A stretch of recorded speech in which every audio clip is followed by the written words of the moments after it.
Mga kapatid, mga kababayan, isa sa malaking issue po dyan sa Samahang Iglesia ni Cristo na pinangungunahan ni Felix Manalo po mga kapatid ay ang usaping si Felix Manalo ay hindi nabautismuhan. Yun po yun.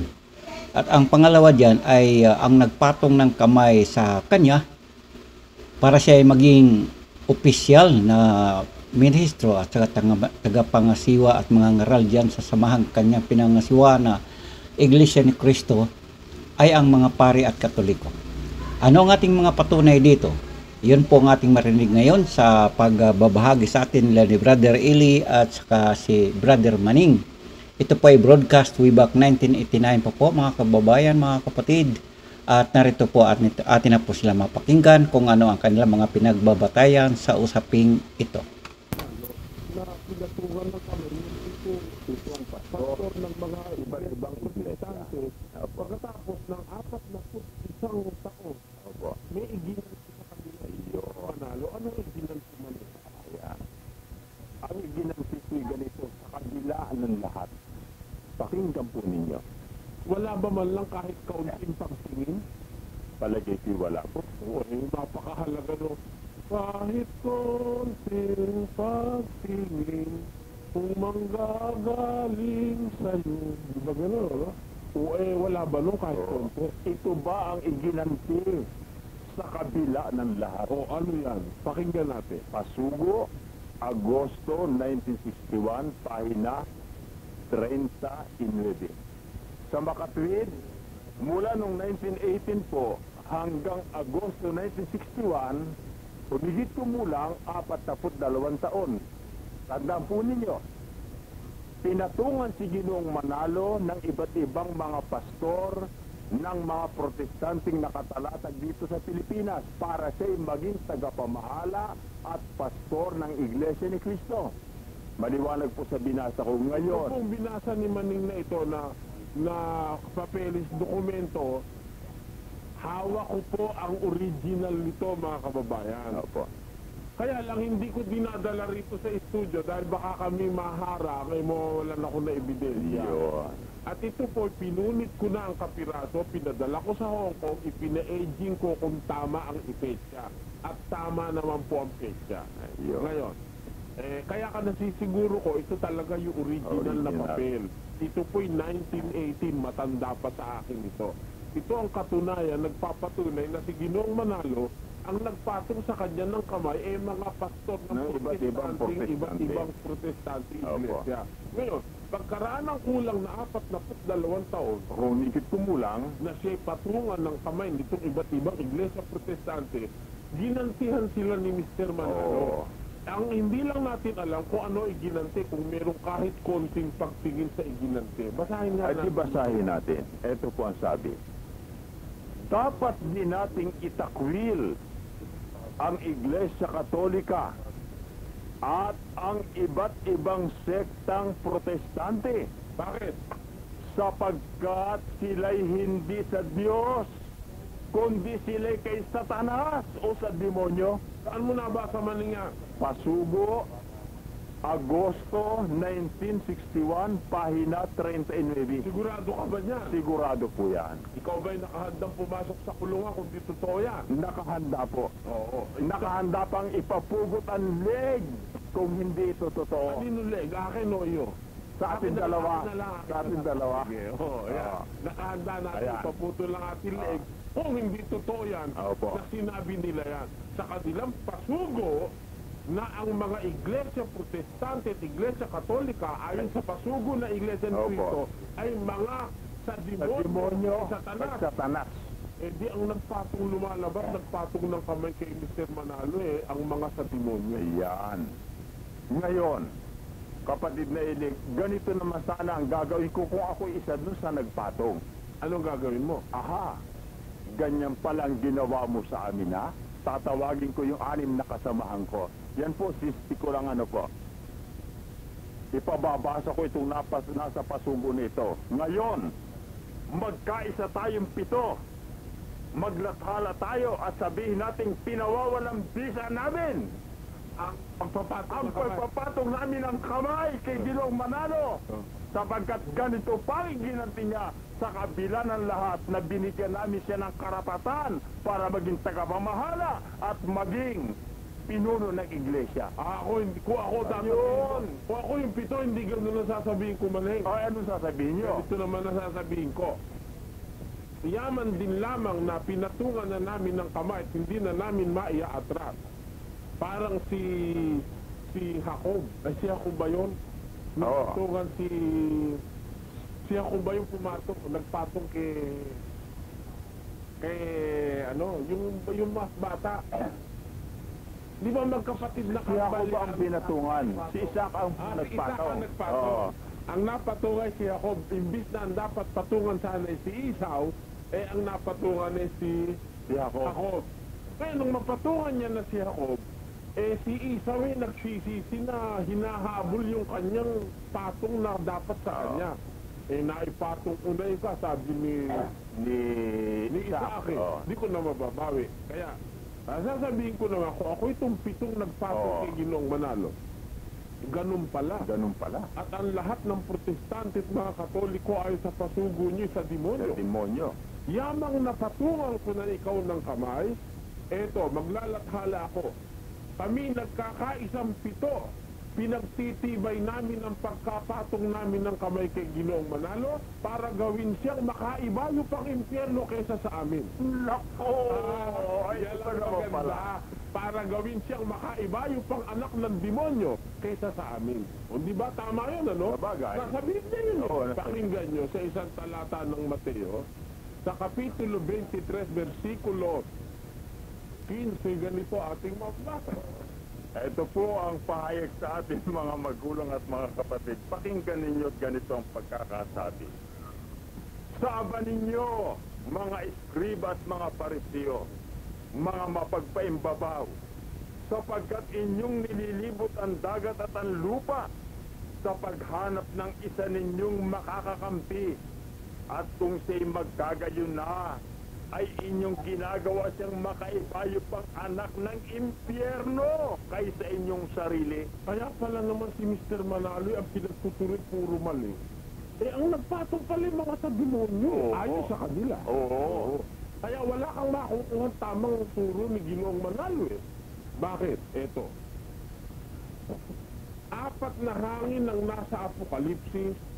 Siya raw yung anghel na nagsasalita rin sa 4 na anghel. Napigilin yung 4 na hangin. Ang ipinaliwanag kay Kabularan, isang hangin lang. Isang hangin. Kaya naman ang gagagalaiti ngayon si Bularan na ipaliwanag na yung isang hangin, yun na rin 4 na raw. Nako. Kaya hindi man rin bumilang si Bularan mali.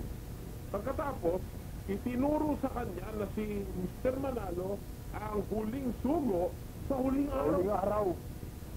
Huling sugo sa huling araw. Paano niyong patutunayan sa Biblia na si Ginoong Manalo huling sugo na sa huling araw pa? Ang huling araw ang pagbabangon ng mga patay. Ha? Sila'y ibabangon ko sa huling araw. Sabi ni Kristo, yung mga patay. Paano namang magiging huling sugo si Ginoong Manalo doon sa huling araw? Palagay ko ganito mali. Para yun magkaroon ng reconciliation. Ang huling araw ay pagbabangon ng mga patay. Babangon ni Kristo.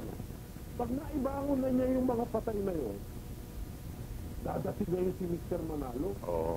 Dahil siya huling sugo sa huling araw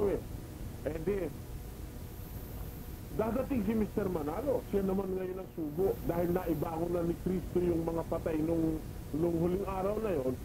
Meron pang natitirang konti, siguro panahon doon sa huling araw na yon, konting minuto, dadating ngayon si Mr. Manalo. Ibabangon naman niya yung mga patay niya. Aba, Tama o hindi? Hindi ba meron dalawang pagbabangon ng patay? meron po. Oo. Ang pagbabangon ng patay, una munang mabubuhay yung namatay kay Kristo. Di ba, no? Oo. Nasa unang Tesalonica yan, 4 at 16 hanggang 17. Kung naibangon na ni Kristo yung kanyang mga namatay sa kanya, yung mga talagang tapat na Kristiyano, dadating ngayon si Master Manalo sa dulo ng huling araw. At alam mo naman yan dulo ng huling araw, pagkatapos na 1,000 taon, ibabangon naman ngayon yung mga... Ay mukhang may katwiran sila. Oo. Kaya, sasagutin yan man. Hintayin natin ang sagot. Huling araw nga. Huling araw. Huling araw. Kaya, Pero, huling araw na talagang kahuli-hulihan na. Dahil huling-huling sugo na si Mr. Manalo. Pero napakadelikadong araw yung huli niya. Oo. Dahil dun ibabangon naman yung mga dadalhin sa impyerno ng apoy. Oo. Ewan ko lang kung ano magiging papel ni Mr. Manalo. Yan. Yan ang sagutin mo, Kabularan. Huwag yung may magawa ka lang topic gagawin mo yung pagdudugtong-dugtingin mo yung tape na hindi naman talaga magkakadugtong. Yan ang sagutin mo ngayon. Sagutin mo ang sinasabi namin. Kung totoo na si Mr. Manalo sugo ng Diyos, bakit hindi nabotismuhan? Inaanin ng inyong pasugo na hindi nabotismuhan si Mr. Manalo. At yan ang mababasa nyo naman sa susunod na issue ng Ang Dating Daan Magazine, at yan po ilalabas sa katapusan ng March, God willing. Yung issue ng Ang Dating Daan Magazine, God willing, lalabas po sa katapusan ng March. Yan po tatalakayin natin maning yung kung bakit hindi nabautismuhan ang sugo kuno na si Ginoong Felix Manalo. Ayun. Ayan, tatalakayin natin yun. At nakikita nyo mga kababayan, ang mga iglesia ni Cristo meron ngayong mahigpit na katunggali sa impapawid. At yan ang palatuntunang Ang Dating Daan. Yung mga isyong inilalabas natin, hindi na ilabas ng mga unang nakipagtunggalit sa iglesia ni Cristo. Tama po yan. Ngayon, meron ka bang itinatakbo, hinahabol? Yung mga nakikinig na kapatid sa Cubao na humihingi ng pagsamba, ang masasabi ko, kulang po tayo ngayon sa manggagawa, hindi kayo mapagbibigyan na magkaroon kayo ng sarili niyong pagsamba muna riyan sa Mene Pacquiao Mart. Inuulit ko, hindi kayo mapagbibigyan sa mga pagkakataong ito dahil wala po tayong available na mga manggagawa. Kulang po ang ating manggagawang dumidistino. Especially, napakarami pong humihingi ngayon ng mga... Akin din pong inihingi. Ang masong ay kanyang dinala siya sa Antioquia. At nangyari na sa buong isang taon, sila'y nakisama sa iglesia at nagsipagturo sa maraming tao, at ang mga alagad ay pinasimulang tawagin mga Kristiyano. Uy, napakaliwanag po dito sa ating binasa. Ang tinutukoy pong Kristiyano ay ang mga alagad na kasama sa loob ng iglesia. O yun, ang kanilang sinasabi dito, kapatid ng Santo. Oo, yung mga alagad na tinutukoy dyan, yun ang mga nabautismo. Sapagkat ang sabihan niya ng ating Panginoon sa Kristo ay yung maungay sa buong sanglibutan, sa ngaral doon itong hindi sila sa kinapal ang sumasampalataya at mabautismuhan isang maliligtas. Ngayon, ang ating kaya nga itinatanong muna kanina ay yung bautismo. Ang totoo, nagpasimula yun. Isang bautista yung iba. Yung bautista. Kaya talaga nagbautismo, maging kaabot ng sa Kristo. Kaya nga tinawag na kung bautista. Pero hindi bautista. Hindi bautista, hindi bautista. Diba? Pero... Natatawa kayo, ha? Sa inyong kahangalan, ha? Alam mo raw, kapatid naman yun daw bautismo, nagpasimula raw yan kay Juan Bautista. Ayan. Ang ano raw, si Juan Bautista mismo, hindi nabautismuhan, maning. Yun ang panlusot nila, para patunayan nila si Felix nila, pwede kahit hindi nabautismuhan. Iyon ang ano pa kanilang paano masasabi mo dyan, maning? Aba, hindi ho totoo yung sinasabi nilang yun. Na ang bautismo ay nag-umpisa lamang kay Juan. Oo, mali. Mali. Hindi totoo yung sinasabi nyo. Ba't aalis na kayo? Ha? Ba't kayo aalis na? Ba't kayo aalis na? Ha? Ba't aalis na kayo? Alis na ba kayo? Akala ko ba ayaw nyo na kaming pakinggan din eh. Anong sabi, Maneng? Kay Juan Bautista raw nagpasimula yung bautismo? Yun nga po. Mali. Tinan mo to, oh. Tinan mo. Kami kung pumunto sa aral ang pinupuntosan namin. Hindi yung daily atay-atayan, ha? Ha? O eto, pakinggan mo. Sabi mo, Kabularan, ang bautismo nagpasimula kay Juan Bautista.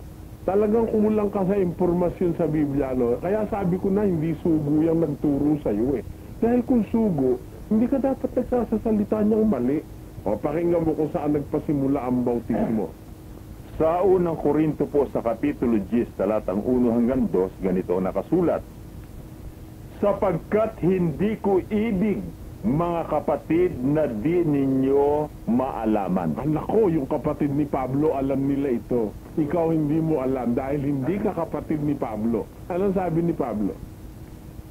Na ang ating mga magulang ay nangapa sa ilalim ng alapaap at ang lahat ay nagsitawid sa dagat. At ang lahat ay nangabautismuhan kay Moises sa alapaap at sa dagat. Okay, tamo na. Saan merong umpisang nababasang bautismo, Maneng? Aba sa panahon po po ni Moises. Oo. Nang ang Israelita ay tumawid sa dagat na nahawi at meron silang nasa ibabaw yung alapaap, eh sila ikay nabautismuhan. Ayan. Tapos sasabihin mo kay Juan Bautista nag-umpisa ang bautismo. Yan ang sinasabi ko sa iyo, Kabularan eh. Talagang ikaw may bulaan eh. Biro mo sabihin mo kay Juan Bautista nag-umpisa ang bautismo. Eh hindi pa pinanganganak si Juan, may bautismo, May bautismo na. Ngayon, ang susunod natin, ayan ha, kapunto na naman ako sa'yo ha. Alam kong wala kang lulusutan dyan. Pag lusot mo dyan, malulubog ka sa kumunoy. Total, ayaw mo akong lubayan ha. Hindi rin kita tatantanan, makita mo. Tinigilan na sana kita nung tumigil kayo. Umulit ka na naman, rin na naman. Maglalabas na naman kami ng issue na talagang kakalugang utak mo.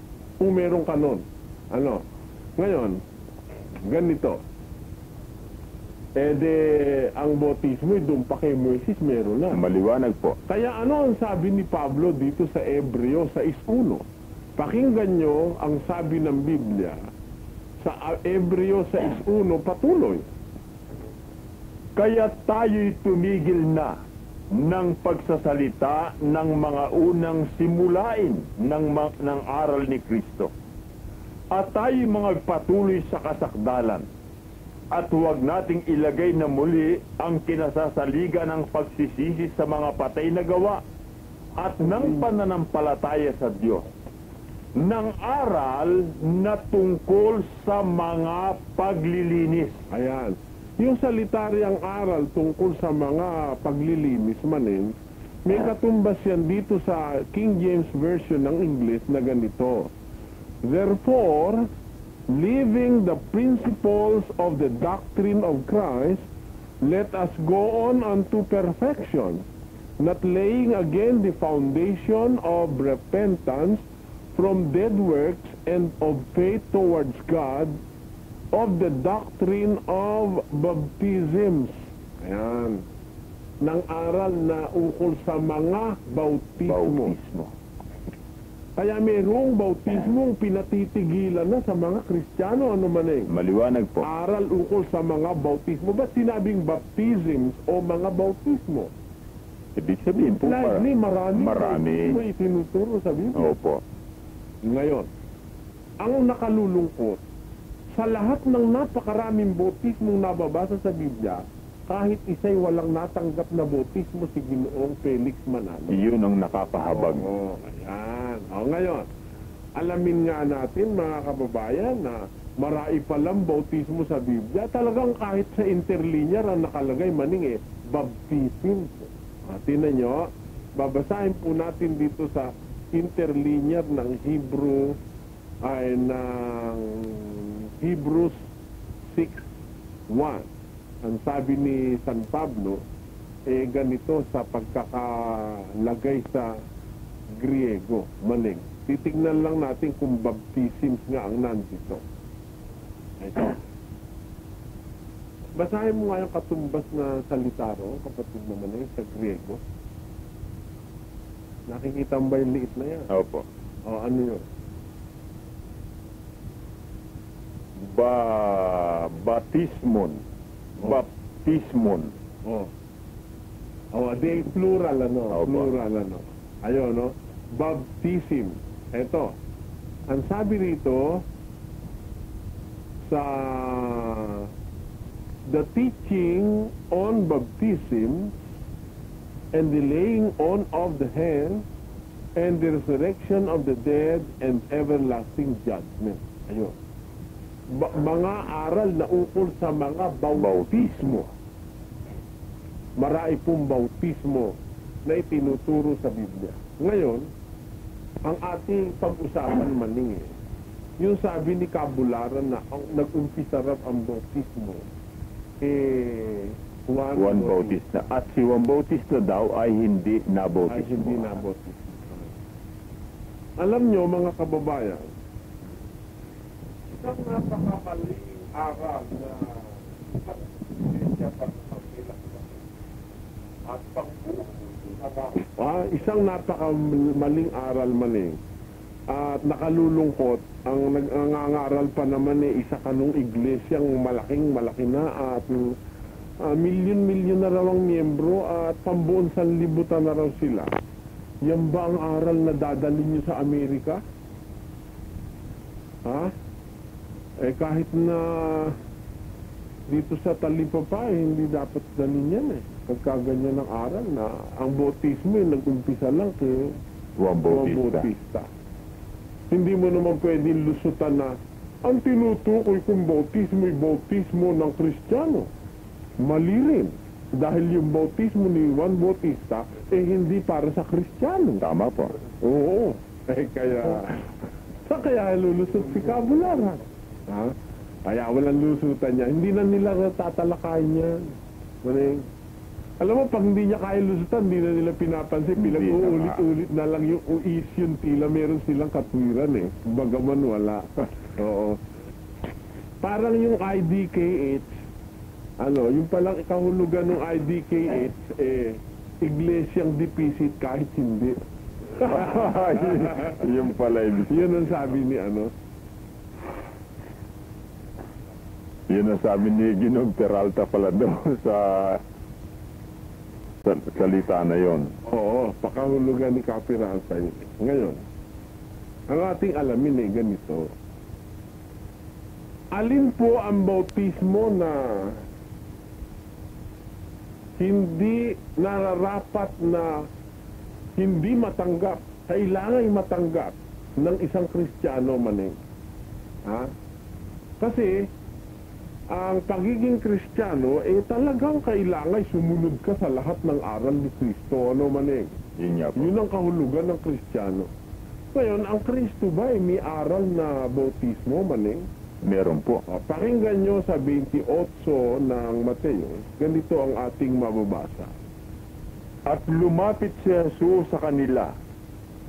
Dahil dito, magsiyaon nga kayo at gawin ninyong mga alagad ang lahat ng mga bansa na sila'y inyong bautismuhan sa pangalan ng Ama at ng Anak at ng Espiritu Santo. Meron bang bautismo para sa Kristiyano maning? Meron po. Anong bautismo yon? Yung itinuro po ng ating Panginoong Kristo nang payaunin niya ang kanyang mga alagad. Ayun. Sino ang magpapasimulang gumanap niyan maning? Aba, siyempre po ang mga apostol sapagkat ang mga apostol ay kabilang sa mga tinatawag na Kristiyano. Ayan. Sa makatwid, ang umpisang magsasagawa niyan ang mga apostol. Ayan. At bakit po ang mga apostol ang umpisang magsasagawa niyan? At kailan kailangang umpisang isagawa yan?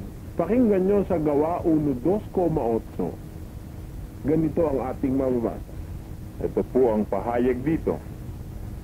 Hanggang sa araw na tanggapin siya sa kaitaasan pagkatapos na makapagbigay siya ng mga utos sa pamamagitan ng Espiritu Santo sa mga apostol na kanyang hinirang. Kailan siya nagbigay ng utos, Maneng? Pagkatapos po siyang umakyat sa langit. Ngayon, kailan i-implement ng mga apostol yun? Kailan pa iiralin yun? Strictly, kailan? Sa 8. Datapwat tatanggapin ninyo ang kapangyarihan pagdating sa inyo ng Espiritu Santo. Ayun. Pagkatapos, At kayo'y magiging mga saksi ko sa Jerusalem at sa buong Judea at Samaria at hanggang sa kahuli-hulihang hangganan ng lupa. kailan ang magiging effectivity ng pagpapatupad ng mga apostol ng batas Kristiyano, Maneng? Aba, yun pong pagdating ng kapangyarihan o ng banal na Espiritu. Ayun. Kaya, noong ang ating Panginoong Hesukristo, Maneng, mabuhay ng mag-uli, hiningahan niya ang mga apostol at sabi, tanggapin ni ninyo ang Espiritu Santo. Sinusugo ko kayo, sabi niya, Ngayon, ang karapatan ng mga apostol nanggaling kay Kristo, Maneng? Maliwanag po. Sino unang magsasagawa ng bautismo, Maneng? Ang mga apostol po. Pero kanino galing yung kanilang karapatan? Sa atin pong Panginoong Kristo. Ang tanong ko, Maneng, nabautismuhan ba ang Panginoon sa Kristo? Nabautismohan po. Kanino galing ang utos ng bautismo, Maneng? Abay, siyempre po Sa Kristiyano. Opo. Kanino galing yung utos na bautismo sa Kristiyano? Kanino? Sa atin pong Panginoong Kristo. Sino ang unang dapat na magsagawa ng utos na yan? Ang mga apostol, Tama po. Oo. Ngayon, ang ating Panginoon sa Kristo ba nabautismuhan? Nabautismuhan. Sa makatwid, walang katwiran na makukuha sa Biblia na yung nagtuturo ay hindi dapat bautismuhan. Lalo na kung nasasakop siya ng panahong Kristiyano. Ngayon, si Kamanalo raw kaya hindi nabautismuhan, wala raw magbobautismo sa Iyon ang kanilang sinasabi. Baka nga wala. Baka naman wala. Tanong mo sa akin kung bakit, Maneng. Bakit naman mawawalan samantalang meron na siyang mga akay-akay noong siya umalis sa Sabadista? Kasi ganito, kaya siguro walang magbobotismo kay Ginoong Manalo. Walang pumayag na siya bautismuhan. Dahil siguro hindi siya karapat-dapat bautismuhan. Oo, Manong. Ay, maaaring ganun nga. Oo, dahil kung pumayag siya, hindi siya tumanggi. Lalo na mahal ka niya ng mga kapatid. Wala na ba man lang nakaisip sa mga kapatid na Manalo, dapat bautismuhan ka dahil hindi ka pa nabobotismuhan. Ano, Maneng? Tama po yan. O dapat kaya kung wala man nagsabi nun, dapat naisip ni Ginoong Manalo yun teka muna, hindi pa ako nabobotismuhan Pati ang sabi ko ang kagabi. bobotismo ka sa akin Sabadista at Metodista at Oo. Kolorum baka ako hindi maligtas. Dapat naisip na yun. Sabi ko nga kagabi, kapatid na Eli, kung halimbawa ayaw naman niyang magpabautismo dun sa hindi niya kadugo o sa hindi niya kamag-anak, bakit naman kako noong si KRD naging ordinado na at may karapatan ng bumautismo, dapat sana kay KRD siya nagpabautismo kung ayaw niyang magpabautismo dun sa ibang ministro na kasama niya. Sinasabi ko kagabi. Oo. Ngayon, merong katwiran dyan sila Kabularan na si Juan Bautista raw hindi na bautismuhan Tama na ang tanong natin ganito. Si Juan Bautista ba nasakop ng panahong Kristiyano? Ay hindi po. Ang pakinggan nyo. Kung sakop ng panahong Kristiyano si Juan Bautista. Sa Lucas 16:16, ganito ating mababa. Ang kautusan at ang mga propeta ay nanatili hanggang kay Juan. Sinong Juan yan? Si Juan Bautista po ito. Sige. Mula nooy, ang ebanghelyo ng kaharian ng Diyos ang ipinangangaral at ang bawat tao Tayo himpin.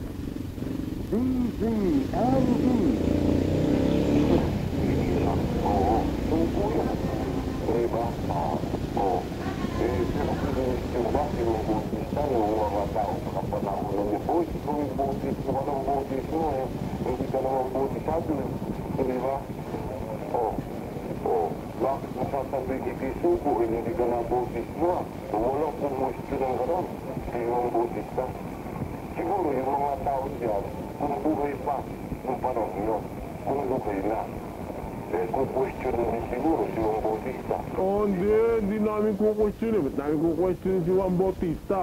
Alam naman namin hindi siya nasasakop ng panahong Kristiyano. Yung panahong Kristiyano, may kailangan ng lahat ng magsasabing sila'y Kristiyano dumaan sa bautismo itinuro ni Kristo. Ano kapag naman di ba man no? Maliwanag po yan. Pagkatapos sasabihin mo kung buhay si Juan Bautista, kung questionin din ng mga tao. Hindi. Ikaw kasi hindi mo lang naintindihan yung panahong Kristiyano kung kailan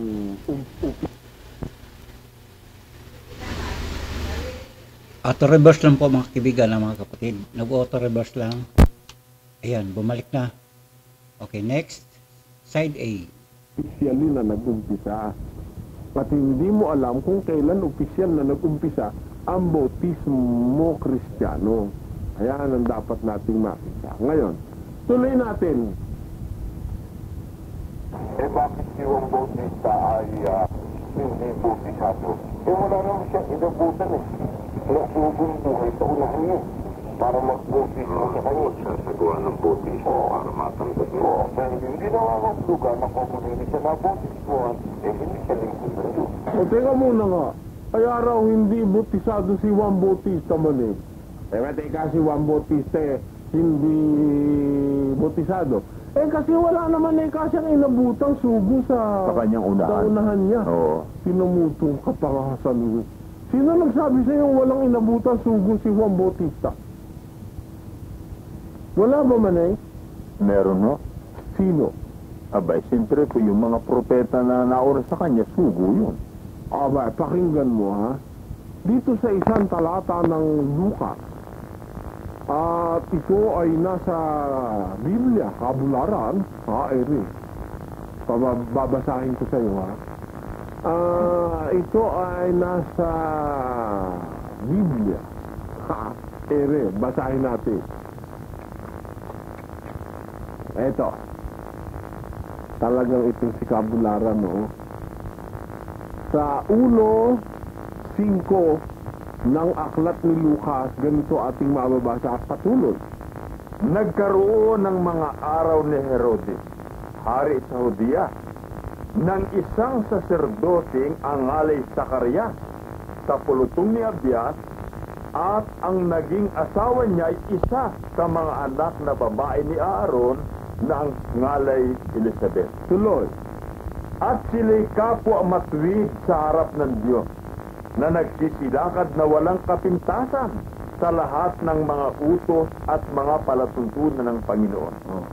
At wala silang anak sapagkat baog si Elizabeth, at sila'y kapwa may pataw na maraming taon.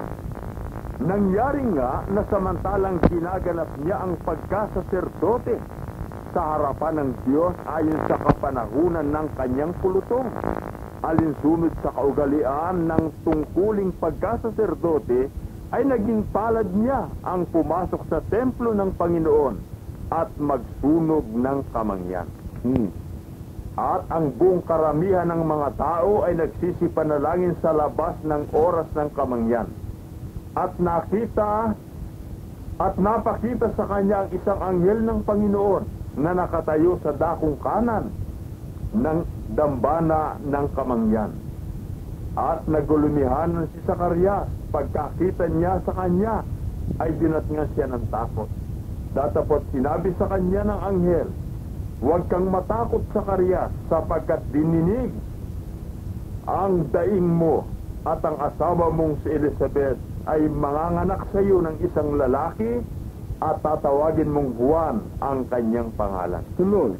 At magkakaroon ka ng ligaya at galak, at marami ang maliligaya sa pagkapanganak niya, sapagkat siya'y magiging dakila sa paningin ng Panginoon, at siya'y hindi iinom ng alak ni matapang na inumin, at siya'y mapupuspos ng Espiritu Santo mula pa sa tiyan ng kanyang ina. At marami sa mga anak ni Israel ang pagbabalaking loob niya sa Panginoon na kanilang Diyos. Oh, tamo. Meron ba siyang dinat ng sugo, Maneng? Ay, meron po. Sino? Aba, siyempre po yung... Yung tatay niya. Tatay niya. Sugo yung tatay niya eh. At hindi basta sugo ito, Maneng. Itong sugong iri, pinagpakitaan ng anghel, Maneng. Opo. Oo. Kahit sa kabularan, kahit na tiyanak, hindi nakakita eh, no? Mabuti pa si Periol. Oo. Maliban na lang kung nanood siya ng pelikulang Tiyanak. Ano? Pero, si Zacarias, kapatid naman niya, saserdote. Yung ba saserdote, hindi sugo? Sugo po yun. Oo, sugo yun. Kaya, sabi ni Kabulara, kaya raw hindi nakapagpabotismo si Juan Bautista. Wala sugong dinatnan. Wala sugong dinatnan. Ang totoo niya, 6 na buwan lang ang tanda niya kay Kristo. Opo. O, wala bang sugo dun sa panahong dapat ng botismoan si Juan Bautista? Aba, hindi yung mawawala. Wala raw. O, tuloy po natin. Kamukha rin halimbawa ng kapatid ng Felix Manalo sapagkat ako isa sa kaugula ng bautismo sa kapagpapatawad ng kasalanan. Di ba? Pero dahil ba, sabi kapatid ng Felix Manalo, ay hindi nabautismuhan. Hindi napatawad ang mga kasalanan niya noon. Aba, dito po sa isang hula, sa Isaya, na tumutukoy sa huling sugo ng Diyos sa ating panahon, na at sinatampalatayanan namin na tupad kay kapatid na Felix Manalo. Ito ang ating mababasa, Isaiah 43:25. Ako nga ang siyang tumapawi ng iyong mga pagsalansan alang-alang sa akin, at hindi ko aalalahanin ang iyong mga kasalanan. Diyos na mismo ang gumagaranti na hindi na niya aalalahanin ang kasalanan ng sugo niya sa huling araw. Bakit sino ba naman ang tao para questionin ko yan? Ayun pala, Maneng. Kaya pala, kahit na raw hindi nabotismo ang si kapatid na Manalo, Ito raw ay hula para sa sugo sa huling araw. oo. Ayan, oo. Ngayon, ako naman ay nagtataka dito sa mga taong ito. Noong buhay si Kamanalo, at maging noong si KRD na ang kasalukuyang nangangasiwa noon, wala akong napakinggan at wala akong nabasa sa kanilang mga lathalaing pasugo na itong talatang ito, 43:25, ay isang hula na tumutukoy sa huling sugo sa huling araw na hindi nakakailanganin ang bautismo. Kapatid na Eli, siguro mga magulang at mga kapatid na nakikinig ngayon at hawak-hawak ninyo ang inyong Biblia, pag-aralan po ninyong mabuti itong ginagamit nilang batayan. Basahin ninyo yung tinatawag na buong konteksto. At makikita po ninyo na wala man lamang na isang talsik ng katotohanan na ang mga talatang nakapalibot dito ay may kinalaman sa pagkasubo ni Ginong Manalo sa huling araw na ito. Tandaan po ninyo yan. Bakit po? Kasi kabisado ko ang mga hula na ginagamit nila pag ang pag-uusapan ay yung batayan nila sa pagkasugo ni Manalo. Alin-alin po yan. Iisa-isahin ko sa inyo. Hindi ko titingnan sa Biblia. Isaiah 46:11 tungkol sa ibong mandaragit. Isaiah 41:9 hanggang 13 tungkol dun sa uod na hapog. Yan po ang ginagamit nilang batayan. At doon pa rin sa Matandang Tipan, ang ginagamit pa nilang batayan yung nasa Malakias, Kapitulo 4, talatang 5, na di umano si Ginoong Manalo ang huling Ilyas na binabanggit doon. Yan ang mga batayan na ginagamit nila, pero itong talatang ito, kailanman, at kahit na siguro doon sa mga pasubo nila ngayon, wala akong nababasag itong talatang ito, ay hula para sa sugo sa huling araw na hindi na mangangailangan ng bautismo. Ano daw talata yan na kahit wala ng bautismo, pinatatawad si Manalo man? 43:25 raw po. Pakibasa mo nga kapat naman kung ano yung talata na yan.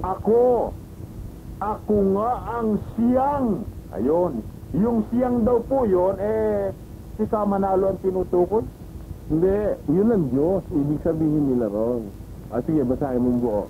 Ako nga ang siyang pumapawi ng iyong mga pagsalangsang. Siguro po yung iyong pagsalangsang ang tinutukoy. Yung ang sinasabi nila. Alang-alang sa akin ay hindi ko aalalahanin ang iyong mga kasalanan. Ipaalaala mo ako. Tayo'y kapwa magkatuwiranan. Ilabas mo ang iyong usap upang ikaw ay mapatotohanan. Ang iyong pangunang ama ay nagkasala at ang iyong mga tagapagpaaninaw ay nagsisalangsang laban sa akin. Meron ba nagpaaninaw kay Mr. Manalo? Wala po eh. Sabi niyo, yun ang unang-una eh. Di ba, na nagpundar na kaunawa niyang inyong iglesia, Maneng? Yun nga O po. kaya hindi si Mr. Manalo tinutukoy dito. Sino ba mo? Kabularan? Ikaw ba yan? Ikaw ba yan, Kabularan o kakakebran? O Santos? Maghunos dili naman kayo ng paggamit ng Biblia. Paano mo patutunayan si Manalo itong 43:25 ng Isaiah na kahit na hindi kailanganin ng bautismo, ay patatawarin ang kasalanan. Sino ba yung tinutukoy dyan na ang iyong kasalanan hindi ko naaalalahanin pa, ang sabi? Kung atin pong itutuloy ito, ipinakaukol sa bansang Israel noon nang sila unti-unti nang tumatalikod sa Diyos sapagkat sila nalugmok nun sa tinatawag na idolatria. Pag pinag-aralan po natin itong mga talatang ito mula doon sa 41 patuloy, yan po'y nakaukol sa bansang Israel. Kaya itong mga tao kahit hindi talagang dapat kunin batay, kinukuha para lang sila yan nga po ang napupuna ko sa mga taong yan. Biyaan mo at pag sinagot nila, saka tayo sasagot ulit ng mas maganda parehas. Ituloy po natin. May eksepsyon kung sa sinasabi na mabautismuhan, maliligtas. Ngayon, hindi naman lugar na kung sino yung mga nabautismuhan, tunay na Kristiyano na sila. Dahil sa meron itinuturo ang Biblia na tunay na bautismo. Kahit sa 10 beses silang bautismuhan, ang dapat na malaman sino nagbautismo sa kanila. May karapatan ba? Ang karapatan na magbautismo ay karapatan lamang ng may karapatan sa pangangaral. At natitiyak natin, walang ibang binigyan ng karapatan sa pangangaral. Walang iba kundi ang mga sugo ng Diyos. Para sa kanila, hindi na rin importante ang sugo. Yun ang katunayan naman yan. Yun ang katunayan hindi sila sa Diyos. Dahil sa ganito yan ang isa sa katawi ng tunay na iglesia, sabi ni Pablo sa ikarong Corinto 5:18 hanggang 20, kami mga sugo sa December 18, 1988. Ganun lang yun, naputol na, hindi na nakuha ng ating kaibigan. Kaya si Ginoong Manalo raw, kapatid naman sugo, at ang may karapatan daw ng pagtuturo ng bautismo ang sugo. Ayun. Yung binigyan din daw ng karapatan na makapangaral, yun din ang may karapatan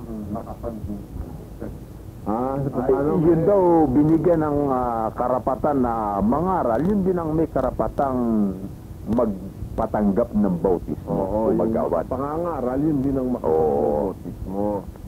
Yun ang ibig niya sabihin. Ngayon, si Mr. Manalo pala, makapangangaral, Mr. Sugo. Dapat, makapagbobotismo siya, Tama po. Ngayon, yung kanya bang binotismohan, pwede rin magbotismo? Pwede, sapagkat... Pwede talaga sugo. Opo. Dapat nagpabotismo siya doon sa binotismo. Yun ang talagang tama. Para nakatanggap. Oo, nakatanggap siya ng bautismo. Oo, ngayon. Yung pang isa, andyan na kapatid na Oni, pakinggan nyo ang pagkasugo ni Ginoong Manalo ho. Ang Diyos sa huling araw, sapagkat sumasampalataya tayo na talaga naman siya nalabang ang kahuli-huliyang sugo. Wala nang ibabang pa ang Diyos na sugo pagkatapos niya ng pagkakahalal kay kapatid na Felix. Ayan. Felix na, anong Felix? Manalo. Ayun. Ang sugong Naniniwala raw sila maning na si kapatid na Felix nilang Manalo ay siyang kahuli-hulihang sugo na ibinangon ang Diyos. At wala nang ibabangon pagkatapos Oo. niya. Kaya ito si Bularan, si Quebral, saka si Santos, saka si Erdi at saka si Eddie Boy Manalo, puro mga hindi sugo yan. Oo. Oo. Alam mo kung ako si Erdi, pagbabawalan ko ng mga aral ito si Bularan ito. Ay, kailangan. Pwede ba nating kapatid na Oning i-rewind ng konti yon para marinig uli ng ating mga tagapakinig na itong sinasabi ni Kabularang ito'y laban kay Napakahalaga ng pagpapatong ng kamay sa isang ministro, sa isang manggagawa. Kasi mo ba maning yan o ikaw Napakaganda niyang inilitaw ninyo na yung kapatid ni Bea. Ngayon ko lang naisip yan. Oo, ngayon ako, meron akong kaugnay na sasabihin dyan. Talaga ba tiyak na tiyak niyong inaamin nilang hindi nabautismo si Mr. Felix ito Manalo? nakakausap ko po dyan, nakakausap ko Ikaw maning sa pagiging ministro manggagawa mo sa kanila. Totoo po yan at yan ay narinig ko rin kay Kabularan noong minsan, sila ni Calito, saka ni Kakebral, na may mga talata pa silang ginamit sa Isayas na kumbaga man ang kapatid na Manalo ang wikay hindi nabautismuhan sa tubig. Nakatulad loong pangkaraniwang ginagawa sa isang lingkod ng Diyos, pero ng wika naman sinasabi ang Diyos, ginamit pa niya ho yung talata, Ako ang siyang pumapawi ng iyong mga pagsalangsang. Kung ang wika sinabi niya ng Diyos, napapawiin niya ang pagsalangsang, bakit niya kinakailangan pang bautismo sa tubig para mapatawad ang kasalanan? Ganyan-ganyan ang pangangatwiran ni Kabularan. Yung bang ginamit sa Isayas na papawiin ng pagsalangsang, ang tinutukoy ba ron na papawiin ng pagsalangsang si Ginoong Manalo o yun sa Israel na hindi kailangan ng bautismo kagaya na sa Kristan? Doon ho niya ipinaspas. Oo, pinaspas. Oo. At Pero talaga ganyan. Pero talaga sigurado kayo, inaamin nila na si Ginoong Manalo hindi na bautismo. Oo. At kahit Tingnan mo ha, tingnan mo yung mga yan, talagang kulang nang naituro yung kanila sugu-suguan Dahil ko ako, lalagay ako halimbawa sa lugar ni Mr. Manalo. Sinabi ng mga tao, ikaw hindi ka nabautismo sa Iglesia ng Cristo. Sino nagsabi sa inyo? Binautismohan ako ni Cristo sa Espiritu Santo at sa apoy. Ayun. Oh, pag inamin nilang diretsyo, hindi na bautismuhan, ni bautismo sa Espiritu Santo, hindi nakatanggap si Mr. Manalo. Hindi po, makakukuha na natin. Yan, ngayon sasagutin yan. Tandaan niyo ang petsang ito. Wala namang ganito kung tumutol sa kanila Si Soriano lang ang ganyan katitindi kung tumutol, kapatid na... Ha? Maning? Oo. Naalaala ko to. Tatandaan niyo ngayon, ha? Oo. Mula ngayon, lalabas na yan sa kanilang magazine na si kapatid na Felix Mananilla, kahit hindi na bautismo sa tubig, binautismo naman sa Espiritu Santo sa apoy. Ayan, Kabulara, kapulot ka na naman, Ito. ha? Tamo? Sabi ko sa'yo, talaga itong datindaan worthwhile na pakinggan ito ng mga ministro. Naalaala ko tuloy na nagkaroon ng diskusyon si Kalubaw at saka itong si Pahardo doon sa may tabing ilog ng Makati, diyan sa papunta diyan sa may tulay. Nakalaban niya si Pahardo. Ay, hindi pa pala, pinasa ni Kalubaw yung aklat ng Baptist na ito si John Smith na pundador ng Baptist. Kung walang magbabautismo sa kanya, siya na mismo ang nagbautismo sa kanyang sarili. Itinubog niya yung sarili niya. Sino yan? Si Jan. Hawak po ako dito. At tingnan niyo itong nakakaintindi ng ng kautusan. Kahit pa paano talagang ginagawa nila ng RC. Ito po naman yung si Joseph Smith. Nilang dalawa, nagbautismo ka naman sila. Nagpalitan sila ng bautismo. Si Joseph Smith and si Oliver Cowdery. Ayan. Ngayon, ganito yan. Si Kamanali talaga inaangin nila hindi na-bautismo ang kapatid niya. Ayan, at ginaransyahan niya sa akin talaga inaamin nila. Baka ngayon, lumusot siyang mga bautismo nila sa Espiritu Santo sa apoy. Pwede silang bumarita dahil lahat po tayo sa mga kawakan. Pero yung mga dati na... Hindi. Kasama naman ninyo sa second issue, sa third issue ng Ang Dating Daan Magazine, na si Mr. Manalo hindi talaga nabautismohan. Kasama yan sa susunod na issue ng Ang Dating Daan Magazine. Hintayin nyo at lalabas yun sa kaloloobin ng Diyos sa katapusan ng Mass. So, bi-monthly po yung Dating Daan Magazine. Ngayon, meron po tayong tanong ukol sa bautismo on the air. At ito'y nasa ating telepono. Saan ko ba ito pipindutin? Pa kaliwa, pa kanan, o diretso? O babaliin kung pa gano'n? Pa ganyan. Kahit na 99, Magandang gabi po. Hello? Hello? Magandang gabi po. Magandang gabi po. On the air na po kayo. Sino po sila? Si Brother Soriano po ba to? Opo, on the air na po kayo. Ano po ang may paglilingkod namin sa inyo? Magandang gabi po muna sa inyo, no? Nais ko po sana magtanong po na sa versikulo po na Matthew 22:9. Kasi po, narinig ko po kami na dahil kami na tumatawag po ko sa 98752 sira po pala. Sira po. Kaya buti na lang po ay naisang po kami na COVID pala itong 99429. Tapos po kami na Wala ba? tungkol doon sa sa bautismo. Opo. Para ang isang tao pala at isang bautismo ay kailangan mabautismoan at maging alagad ng Panginoon. Opo, para maging valido po yung pagtupad niya sa... Hanggang dito lang po muna mga kapatid yung ating patutugtugin na cassette tape. At bagamat topic pa rin dyan is tungkol sa bautismo, iba naman ang nagtanong. Caller na lang po yung mula sa labas, tumawag kina Brother Eli na nagtatanong din naman po patungkol pa rin doon sa bautismo. Bagamat ang tinatalakay ni Brother Eli mula pa kanina sa nag-umpisa pa tayo sa side A hanggang sa malipat po ang cassette tape na lipat sa kabila, tungkol din naman sa bautismo.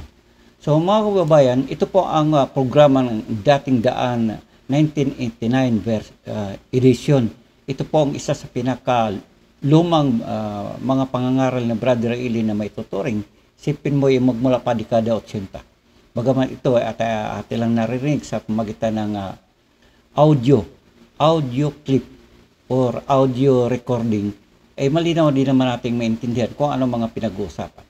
Una po kanina sa ating napakinggan ay ang tungkol doon sa ang Felix Manalo ay pinatungan ng kamay ng mga paring Katoliko at mga born again or mga pastor, iba't ibang pastor na mga born again. Yun po ang isang patunay doon para siya magiging legal or magiging may karapatan ng mangaral dyan sa kanyang tinatayong Iglesia ni Cristo. Yun po yung mga kababayan. So, hanggang dito na po sa sunod, yung karugtong na ating pinatugtog kanina, na aking pong pinotol na lang, ay akin pong patutugtugin ulit pero sa iba na pong audio na upload. Muli mga kaibigan, ang inyong lingkod po si Felix More TV. Hanggang sa muli tayo po'y makita-kita-kits sa ganitong pamamaraan sa ating pagsishare ng aking mga naitabi dito mga audio recording sa pamagitan lang po ng mga cassette tape ng kagaya nito upang akin din namang ma-share po sa inyo. Yun po mga kababayan, ito po kagaya nito. So, hanggang sa muli mga kaibigan, Gabayan nawa tayo ng Panginoon sa mga taong nagsusuri sa kanilang mga pananampalataya, kung saan sila pupunta, ano ang kanilang aaniban, kung sila may mananatili, kung nandyan sila sa mga pananampalatayang iba kaysa pananampalatayang Iglesia ng Diyos or MCGI. Hanggang dito na po mga kababayan, magandang araw at babay na lang po muli hanggang sa muli.